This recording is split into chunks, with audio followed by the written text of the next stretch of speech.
সুপ্রিয় ছাত্রী বন্ধুরা, তোমরা যারা কন্যাশ্রী প্রকল্পের ফর্ম ফিল আপ করবে, K2 প্রকল্পের ফর্ম ফিল আপ কীভাবে করবে সম্পূর্ণ সঠিক পদ্ধতিতে জানাবো আজকের এই ভিডিওতে। তোমাদের যাদের 18 বছর হয়েছে বা 18 বছর বয়স হয়নি, K2 প্রকল্পের ফর্ম ফিল আপ করবে 25,000 টাকা পাওয়ার জন্য, তো সম্পূর্ণ সঠিকভাবে আজকের এই ভিডিওতে দেখাবো। একটুকু মিস্টেক হলেই কিন্তু সমস্যা হতে পারে, তোমাদের প্রকল্প টাকা তোমরা নাও পেতে পারো। তাই সম্পূর্ণ সঠিক পদ্ধতিতে ফর্মটা ফিল আপ করো এবং এই ভিডিওটা দেখে দেখে তোমরা ফর্মটা ফিল আপ করতে পারবে। স্টেপ বাই স্টেপ দেখাবো আজকের এই ভিডিওতে।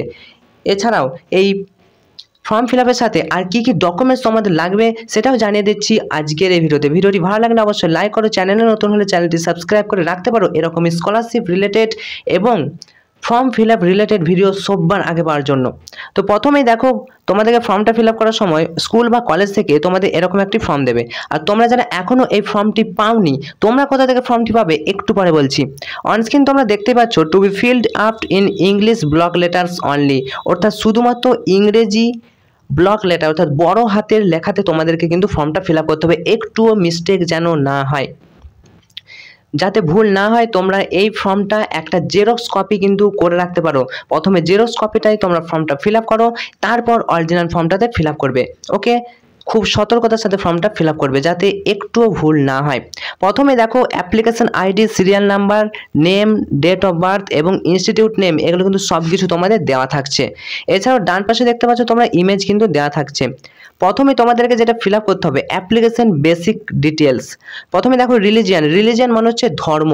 তো তোমরা কোন ধর্মে, হিন্দু, ইসলাম, বুদ্ধ, শিখ, খ্রিস্টান, যেটা হবে সেটা কিন্তু লিখবে। সেটা তোমরা জানো, তো অবশ্যই হিন্দু বা ইসলাম হলে লিখবে। এরপর দেখো ক্যাটাগরি, তোমরা কোন ক্যাটাগরির মধ্যে পড়ছো, জেনারেল, SC ST নাকি OBC, বা জেনারেল SC ST OBC ছাড়াও যদি আদার্স হয় তাহলে আদার্সে ক্লিক করবে। একটু ভালো করে দেখো, জেনারেল হলে এই যে ফর্মটা দেখতে পাচ্ছ অনস্ক্রিন, এখানে ক্লিক করতে হবে জেনারেল। SC হলে এখানে টিক চিহ্ন দিতে হবে, ST SC OBC হলে এখানে টিক চিহ্ন দিতে হবে। এরপর দেখো স্ট্যান্ডার্ড, অর্থাৎ তোমরা কোন ক্লাসে পড়ো, 8, 9, 10, 11, 12 নাকি কলেজ। যদি কলেজ হয় কলেজের পাশে টিক চিহ্ন দিবে, যদি 8 হয়, 9, 10 তো তোমরা যেটা হবে সেখানে টিক চিহ্ন দেবে। এরপর চলে আসছি বোথ ফাদার অ্যান্ড মাদার ডিক্রিয়েস্ট, কথার অর্থ হচ্ছে বাবা এবং পিতা এবং মাতা তারা কি মারা গিয়েছে, তাহলে ইয়েস হলে ইয়েস, নো হলে নো, অবশ্যই নো হবে। তারপর দেখো ডিফারেন্টলি অ্যাবেল্ড, তোমরা যদি প্রতিবন্ধী হয়ে থাকো তাহলে ইয়েস করবে, যদি প্রতিবন্ধী না হয়ে থাকো নো করবে। যদি ইয়েস করো তাহলে তোমাদেরকে এখানে প্রতিবন্ধী সার্টিফিকেট থেকে যে পার্সেন্টেজটা দেওয়া রয়েছে, তোমরা কত পার্সেন্ট প্রতিবন্ধী সেটাও কিন্তু এখান থেকে দিতে হবে। ওকে, এরপর চলে আসছি আধার কার্ড, তোমাদের যে আধার কার্ডটা রয়েছে সেই আধার কার্ডটা কিন্তু দিতে হবে। ইয়েস হলে ইয়েস, আধার কার্ড থাকলে তোমাদের আধার কার্ডের নাম্বারটা এখানে বসিয়ে দেবে, 12 ডিজিটের আধার কার্ড নাম্বারটা বসিয়ে দেবে। এরপর দেখো মোবাইল নাম্বার, তো মোবাইল নাম্বারটা তোমাদের নির্দিষ্ট মোবাইল নাম্বারটি বসিয়ে দেবে। তোমরা যারা কন্যাশ্রী 1 প্রকল্পে আবেদন করেছিলে, প্রতি বছরে 1,000 টাকা করে পাচ্ছিলে, সেই নাম্বারটা যে মোবাইল নাম্বার দিয়ে করেছিলে এই নাম্বারটা এখানে কিন্তু বসাবে। তো সম্পূর্ণ সঠিকভাবে ফিল আপ করবে, কারণ দেখো 10টার বেশি কিন্তু জায়গা নেই এবং আধার কার্ডের নাম্বার জায়গায় 12টার বেশি কিন্তু জায়গা নেই, অর্থাৎ একটাও কাটাকাটি কিন্তু করা চলবে না। এরপর দেখো application bank details, bank name তোমরা দেখতে পাচ্ছ, এই অ্যাকাউন্টেই তোমাদের কিন্তু 25,000 টাকাটা ঢুকে যাবে। তো অনস্ক্রিন তোমরা দেখতে পাচ্ছ যে ব্যাংকে তোমরা অ্যাকাউন্ট দিয়েছো সেই ব্যাংকটা একবার দেখে নেবে সব কিছু ঠিকঠাক আছে কিনা। এরপর দেখো অ্যাপ্লিকেশন কন্ট্যাক্ট ডিটেলস, এখানে present address and permanent address তোমাদেরকে ফিল আপ করতে, একটু ভালো করে দেখে নাও। প্রেজেন্ট অ্যাড্রেস, হাউস নম্বর, এই হাউস নম্বরটা কোথায় পাবে, অনেকেই এই হাউস নম্বর নিয়ে চিন্তিত। তোমরা ভোটার লিস্ট যদি চেক করো তাহলে ওখানে কিন্তু তোমাদের হাউস নাম্বারটা দেওয়া থাকবে, প্রত্যেকের বাড়ির নম্বর কিন্তু আলাদা থাকে, হাউস নাম্বারটা ওখান থেকে পেয়ে যাবে। এরপর চলে আসছে রোড বা স্ট্রিট, তোমাদের রোড বা স্ট্রিটের নাম লিখবে। এরপর পোস্ট অফিস মানে ডাক অফিস, অর্থাৎ পোস্ট অফিসের নামটা কিন্তু তোমাদের এখানে লিখে দেবে, তোমরা জানো তোমাদের পোস্ট অফিসের নাম। এরপর পুলিশ স্টেশন অর্থাৎ থানার নামটা তোমাদের এখানে লিখে দেবে, সম্পূর্ণ দেখতে পাচ্ছ ব্লক লেটারে লিখতে হবে ইংলিশে। এরপর দেখো পুলিশ স্টেশন মানে জয়পুর, পুলিশ স্টেশন থানা, এটা তোমরা লিখে দেবে। ডিস্ট্রিক্ট তোমাদের জেলার নামটা লিখে দেবে এখানে। স্টেট ওয়েস্ট বেঙ্গল, দেখো ওয়েস্ট বেঙ্গল একটা ঘর কিন্তু ছাড়া হবে। ওকে, ওয়েস্ট বেঙ্গল লেখার সময় একটা ঘর স্কিপ করতে হবে। তারপরে দেখো পিন নাম্বারটা তোমরা এখানে এন্টার করে দেবে। এরপর চলে আসছি পার্মানেন্ট অ্যাড্রেস, এখানে পার্মানেন্ট অ্যাড্রেস আর প্রেজেন্ট অ্যাড্রেস যদি তোমাদের একই হয়ে থাকে, অর্থাৎ তোমরা বর্তমানে যে জায়গায় আছো এবং পার্মানেন্ট অ্যাড্রেস এটা যদি একই হয়ে থাকে না, তাহলে এটা ফর্মটা ফিল আপ করার কোনো প্রয়োজন নেই, এখানে জাস্ট টিক চিহ্ন দিয়ে দেবে, সেম অ্যাজ প্রেজেন্ট অ্যাড্রেস। ওকে, এটা ছিল প্রথম পেজ, অনস্ক্রিন তোমরা দেখতে পাচ্ছ এটা প্রথম পেজ। এরপর আমরা চলে আসছি দ্বিতীয় পেজে, খুব ভালো করে মন দিয়ে দেখবে। এরপর দেখো অ্যাপ্লিকেশন ডিক্লারেশন, প্রথমে দেখো I declare that I am application mention in this application the following document R submitted with this application tick applicable. এখানে তোমাদের টিক চিহ্ন দিতে হবে। এই কথাটা অর্থ হচ্ছে আমি ঘোষণা করছি যে এটা আমি ঘোষণা করছি যে এই অ্যাপ্লিকেশনটা আমি করছি। ওকে, তো এখানে ডিক্লারেশনটা দিয়ে দেবে, অর্থাৎ টিক চিহ্নটা দিয়ে দেবে।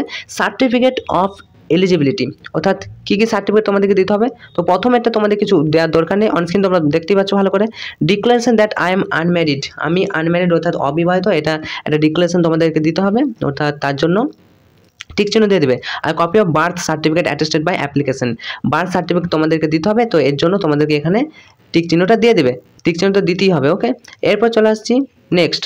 If application mother and father are declared, এখানে তোমাদের কিছু করার নেই, পিতা মাতা যদি জীবিত থাকে তাহলে এটা কিছু করার নেই। এরপর দেখো ইফ অ্যাপ্লিকেশন ইজ স্পেশালি অ্যাবেলড, অর্থাৎ যদি প্রতিবন্ধী হয়ে থাকো তাহলে এখানে কিন্তু টিক চিহ্ন দিতে হবে, যদি প্রতিবন্ধী না হয় তাহলে টিক চিহ্ন দেওয়ারও প্রয়োজন নেই। এরপর আদার ডকুমেন্ট ইফ অ্যাভেলেবেল, কী কী ডকুমেন্টস লাগছে দেখো, copy of bank passbook account details এখানে দিতে হবে, copy of Aadhaar card attested by application, Aadhaar কার্ডটাকে জেরক্স করবে, এরপর সেখানে তোমার নামটা কিন্তু লিখে দেবে, ওটাকে অ্যাটেস্টেড বলে। Okay, copy of Aadhaar card attested application এটা দিয়ে দেবে। এরপর দেখো if Aadhaar card has been provided the application given consent do not give consent to the use of my Aadhaar number for authenticating my identity of Kanyashree প্রকল্প।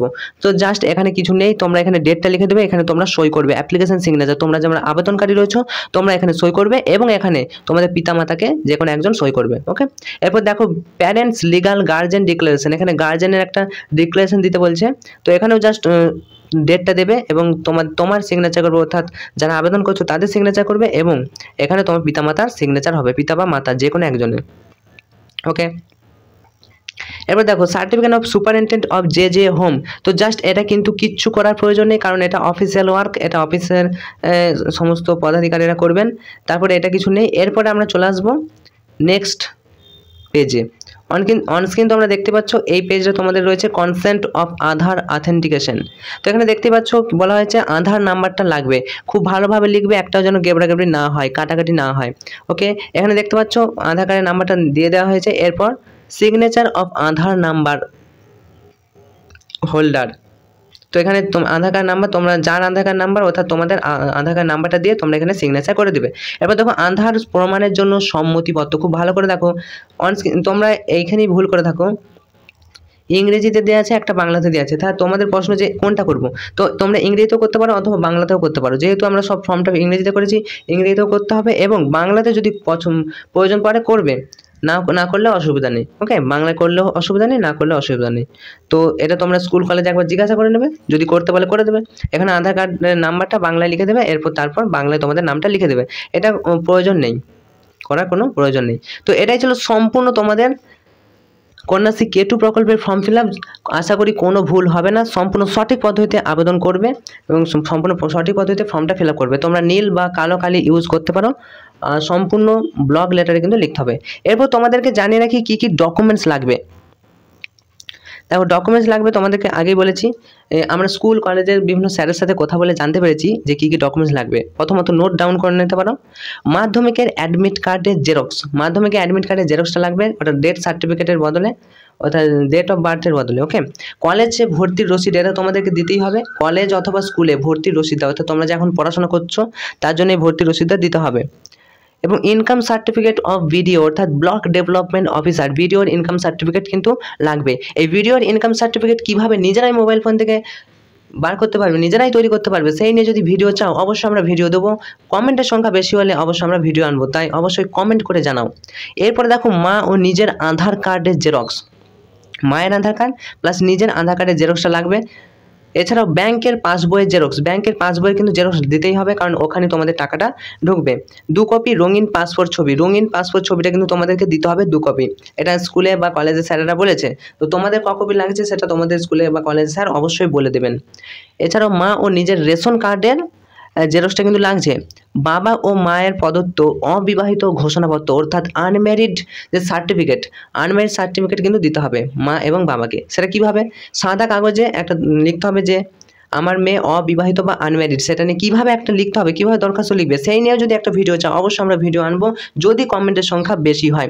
তাই comment করো, comment করে জানাও যদি তোমরা এই আনম্যারিড সার্টিফিকেট কীভাবে মানে ঘোষণাটা কীভাবে করবে সেটা যদি জানতে চাও অবশ্যই কমেন্ট করে জানাও। এছাড়াও পঞ্চায়েতের অবিবাহিত শংসাপত্র, তোমাদের কাছাকাছি যে পঞ্চায়েত অফিস রয়েছে সেখানে গিয়ে তোমরা বলবে যে আনম্যারিড সার্টিফিকেট চাই কন্যাশ্রী K2 প্রকল্পের ফর্ম ফিল আপের জন্য, তারা কিন্তু তোমাদেরকে দিয়ে দেবে।